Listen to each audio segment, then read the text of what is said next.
मेरे बहुत ही प्रिय और बहुत ही सम्मानित साथियों, हृदय की गहराइयों से अभिनंदन और बहुत बहुत हार्दिक स्वागत। साथियों, एक बहुत ही विशिष्ट श्रृंखला और बहुत ही ज्वलंत बिंदु पर इन दिनों हम चर्चा कर रहे हैं। विषय है तलाक के योग का होना। और ये श्रृंखला आज आ पहुंची है कुंभ लग्न के जातकों के बारे में। साथियों, आज हम जानेंगे कि जन्म पत्रिका में कुंभ लग्न के जातकों की जन्म पत्रिका में कब ऐसी दो परिस्थितियां निर्मित होती है कि ऐसे व्यक्ति को यदि वो ठीक से कुंडली मिलाकर के विवाह न करे तो तलाक तक का सामना उसको करना पड़ सकता है। इस पर हम चर्चा करेंगे, साथ ही इसका क्या उपाय है उस पर भी चर्चा करेंगे। इससे पहले एक बेहद जरूरी सूचना कि हम हमारे प्रत्येक एपिसोड के अंत में किसी न किसी जातक के प्रश्न का उत्तर देते हैं और ये प्रश्न हमें प्राप्त होते हैं आप लोगों के ही द्वारा YouTube कमेंट के माध्यम से। अपना कमेंट लिखने से पहले आप #आचार्य चंद्रकांत इस शब्द का प्रयोग जरूर करें और साथ ही ये भी ध्यान रखें कि जो हम बहुत ही आसान सा प्रश्न आपसे पूछेंगे इस एपिसोड के अंत में, उसका सही उत्तर साथ में आपको लिख करके भेजना है, क्योंकि ये दोनों शर्तें पूरी करने वाले कमेंट्स में से ही किसी एक कमेंट का हम चयन करते हैं। साथियों, आगे कुछ चर्चा करें उससे पहले एक छोटा सा प्रश्न आपके लिए कि कोई पानी से भरा हुआ पात्र रखा हुआ है, यदि उसमें एक बहुत छोटा सा छिद्र कर दिया जाए, बहुत छोटा सा छेद उसमें कर दिया जाए, तो चाहे थोड़ी देर में सही या अधिक देर में सही, जो पानी उस पात्र में भरा हुआ है वो चाहे बूंद बूंद करके या धारा प्रवाहित होकर के, ये तो छेद पर निर्भर करता है, वो सारा का सारा पानी उस पात्र में से बाहर बह जाएगा। कुंभ लग्न के जातकों की यही स्थिति होती है। उनको यदि कोई भी बात दिल में चुभती है, जिस किसी ने भी उनको वो बात कही हो, वो उसको दिल पर लेकर के बैठ जाते हैं, उसको सफाई नहीं करते, न गलतफहमी दूर करने का प्रयास करते हैं। यदि उनके ईगो को चोट पहुंच जाती है तो वो अंदर ही अंदर उसमें तड़पते रहते हैं और उस पीड़ा को बाहर प्रकट नहीं करते।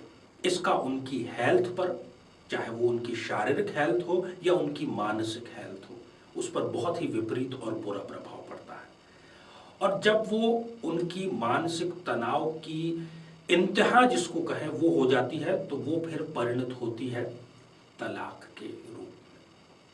आइए साथियों, हम जन्म पत्रिका के माध्यम से इसको बेहद आसानी से जानने का प्रयास करते हैं। इस जन्म पत्रिका में आप देख रहे हैं कि ये कुंभ लग्न की जन्म पत्रिका है। जब भी लग्न में 11 नंबर से कुंडली प्रारंभ होती है तो इसको हम ज्योतिष की भाषा में कुंभ लग्न की जन्म पत्रिका कहते हैं। लग्नेश शनि है।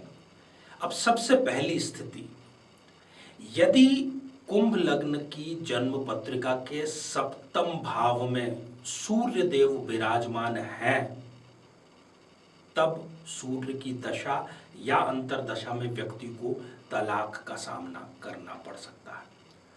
और दूसरी और महत्वपूर्ण स्थिति यह है कि इसी कुंडली के चाहे किसी भी भाव में, 12 में से किसी भी भाव में, यदि सूर्य, शुक्र और शनि इन तीनों की युति हो, तब भी सूर्य की दशा या अंतरदशा में, शुक्र की दशा या अंतरदशा में या शनि की दशा या अंतरदशा में व्यक्ति को तलाक के दंश का सामना करना पड़ सकता है।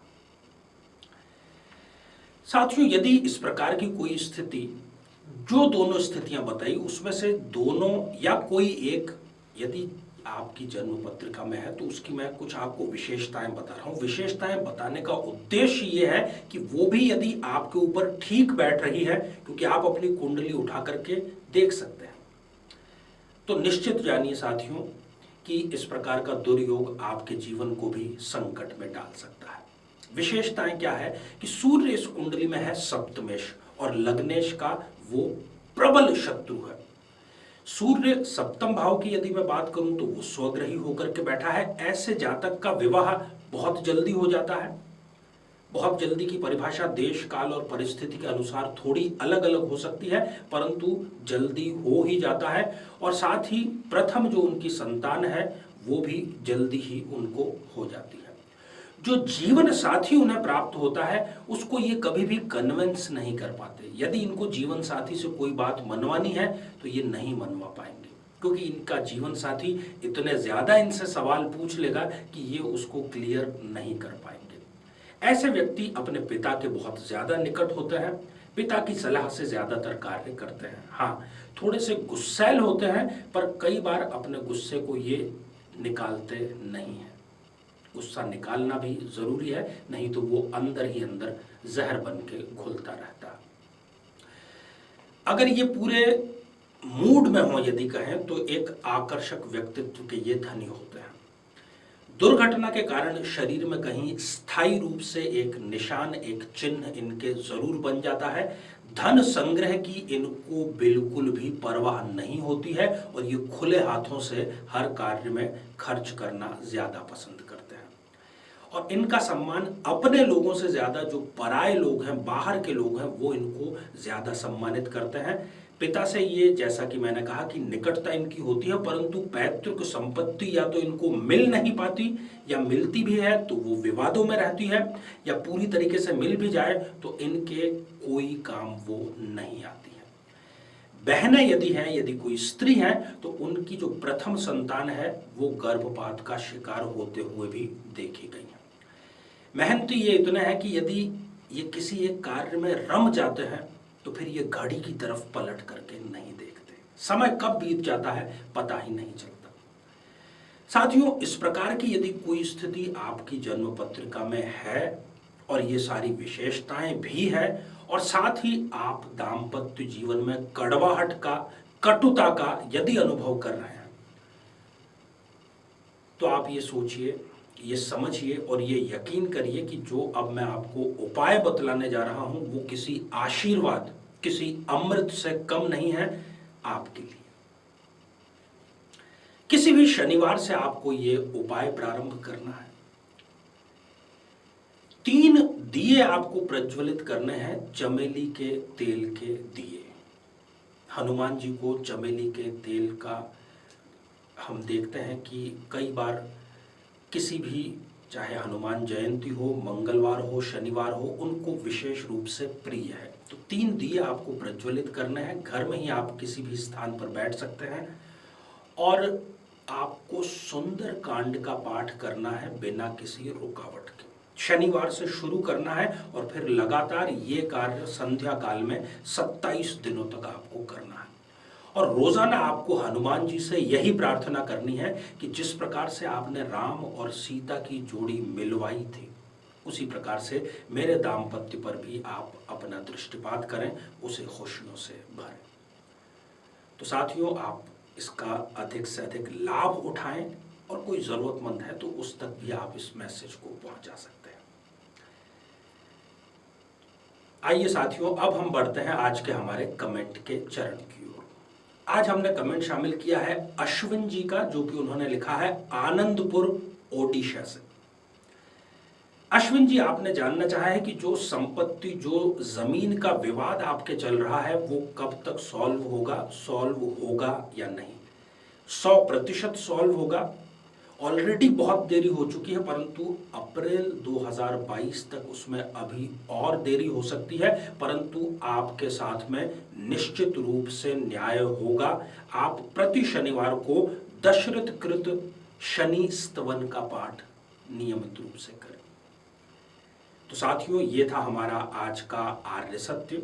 आइए अब एक बेहद ही आसान सा प्रश्न आज के एपिसोड में से आपसे पूछ लिया जाए। आज किन 3 ग्रहों की युति होने की चर्चा हमने की है जब कुंभ लग्न की जन्म पत्रिका के बारे में बात कर रहे थे?